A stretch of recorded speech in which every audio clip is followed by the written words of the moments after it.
Hi అండి, welcome to my channel. నేను మీ సంగీత. Already మీరు థంబ్నెయిల్ చూశారు కదా. నేను ఏం కర్రీ చేస్తున్నాను, చికెన్ లివర్ కర్రీ ఈరోజు నేను ప్రిపేర్ చేశాను ఇంట్లో. అదే ఈ వీడియోలో మీకు చూపిస్తున్నాను. ముందుగా గిన్నె పెట్టుకొని అందులో ఆయిల్ అనేది పోసుకున్నాను అనమాట. ఇప్పుడు వచ్చేసి ఆనియన్స్, మిర్చి, పుదీనా, కొత్తిమీర ఒక ప్లేట్లో కట్ చేసి పెట్టుకున్నాను. అదే చూపిస్తున్నాను. నూనె హీట్ అయిన తర్వాత ఆనియన్, మిర్చి, పుదీనా వేసుకున్నాను. అవి ఫ్రై చేసుకుంటున్నాను అనమాట. ఇంకా లివర్ వచ్చేసి ఆల్రెడీ కట్ చేసి కడిగి పెట్టుకున్నాను. ఆ వీడియో ఏం చూపించలేదు, అందరికీ తెలిసిందే కదా అనేసి. లివర్ వచ్చేసి అదే చూపిస్తున్నాను. లివరు ఇది ఎక్కువసేపు అంటే 3-4 టైమ్స్ అనేది శుభ్రంగా కడుక్కోవాలి. కొంచెం ఉప్పు వేసి కడుక్కుంటే మనకు ఏదైతే అది స్మెల్ అనేది పోతుందన్నమాట. అదే నేను ఉప్పు వేసి 3-4 టైమ్స్ కడిగి నేను శుభ్రంగా పెట్టుకున్నాను పక్కకు. మీకు అల్లం వెల్లుల్లి పేస్ట్ చూపిస్తున్నాను, అంటే ఫ్రెష్గా నూరానని చూపిస్తున్నాను. నేను అప్పటికప్పుడే ఏ నాన్ వెజ్ కర్రీ చేసినా అప్పటికప్పుడు ప్రిపేర్ చేసుకుంటాను. అది ఆ స్మెల్ బాగుంటుంది కదా, అప్పటికప్పుడు ప్రిపేర్ చేసుకుని వేసుకుంటే కర్రీలకు ఎక్కువ టేస్ట్ వస్తుంది. అందుకోసమని నేను అప్పటికప్పుడే ఫ్రెష్గా నూరి పెట్టుకుంటాను. కొంచెం అల్లం ఇప్పుడు వేస్తున్నాను అనమాట. ఆనియన్ కొంచెం ఫ్రై అయ్యింది, అల్లం వెల్లుల్లి పేస్ట్ వేసుకున్నాను, ఇంకా పసుపు కూడా వేస్తున్నాను. ఇప్పుడే ఎందుకు వేస్తున్నానంటే త్వరగా వేస్తున్నాను. ఎందుకు అంటే ఆనియన్ అనేది ఇప్పుడు మనం చేసుకునేది లివర్ ఫ్రై కాబట్టి ఆనియన్ వచ్చేసి బాగా ఫ్రై అయిన తర్వాత వేసామనుకోండి, లివర్తో ఫ్రాట్ ఇంకా బాగా ఫ్రై అయ్యి కలర్ అనేది చేంజ్ అవుతుంది, బ్లాక్ అయిపోతుంది, అట్లా మాడిన విధానంగా ఉంటుంది. అందుకోసమనే కొంచెం ఫ్రై కాగానే అల్లం వెల్లుల్లి పేస్ట్, పసుపు వేసాను. అవి కొంచెం పచ్చివాసన పోయేసాక వేగించుకున్నాను. ఇప్పుడు ఏదైతే కడిగి పెట్టుకున్నానో ఆ లివర్ని అందులోకి వేసుకుంటున్నాను అనమాట. శుభ్రంగా కడిగి పెట్టుకున్న లివర్ని వేసుకుంటున్నాను.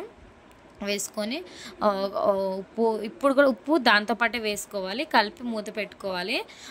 ఏంటంటే అవి కొంచెం గట్టిగా ఉంటాయి కాబట్టి కంపల్సరీగా ఆ సాఫ్ట్నెస్ రావడానికి సాల్ట్ ఇప్పుడే వేసేస్తున్నాను.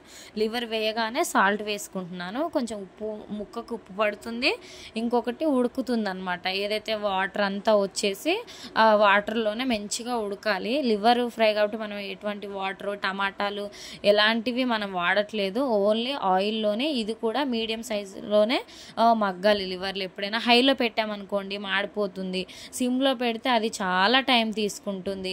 లివర్లు గట్టిగా ఉంటాయి కదా, త్వరగా అవ్వాలి త్వరగా చేద్దాం అనుకున్న అవి ఉడకాలి, సాఫ్ట్గా అవ్వాలి కాబట్టి మీడియం సైజ్ పెట్టుకొని నేను ఉడకపెట్టుకుంటున్నాను.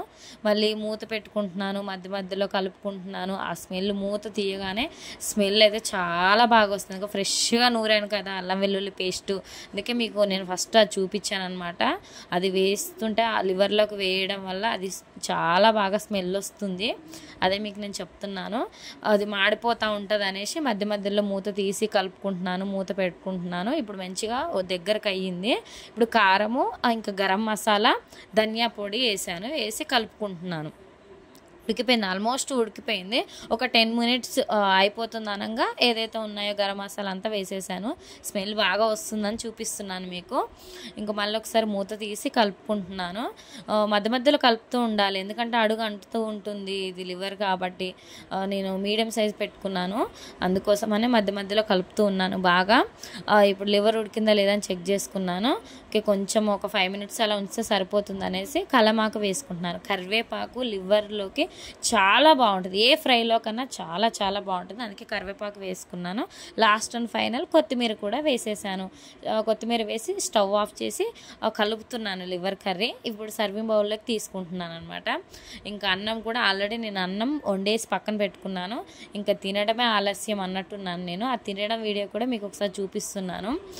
ఓకే, వేసుకుంటున్నాను. ఆ ప్లేట్లో అన్నం వేసుకున్నాను, కర్రీ వేసుకొని తింటున్నాను. చాలా అంటే చాలా బాగా ఉడికింది, చాలా టేస్టీ కూడా ఉంది. కంపల్సరీగా ఒకసారి చెక్ చేయండి అండి. థ్యాంక్ యూ ఫర్ వాచింగ్ అండి. ఎన్కేఆర్ వ్లాగ్స్ తప్పకుండా సబ్స్క్రైబ్ చేసుకోండి నా ఛానల్ని. థ్యాంక్ యూ సో మచ్ అండి.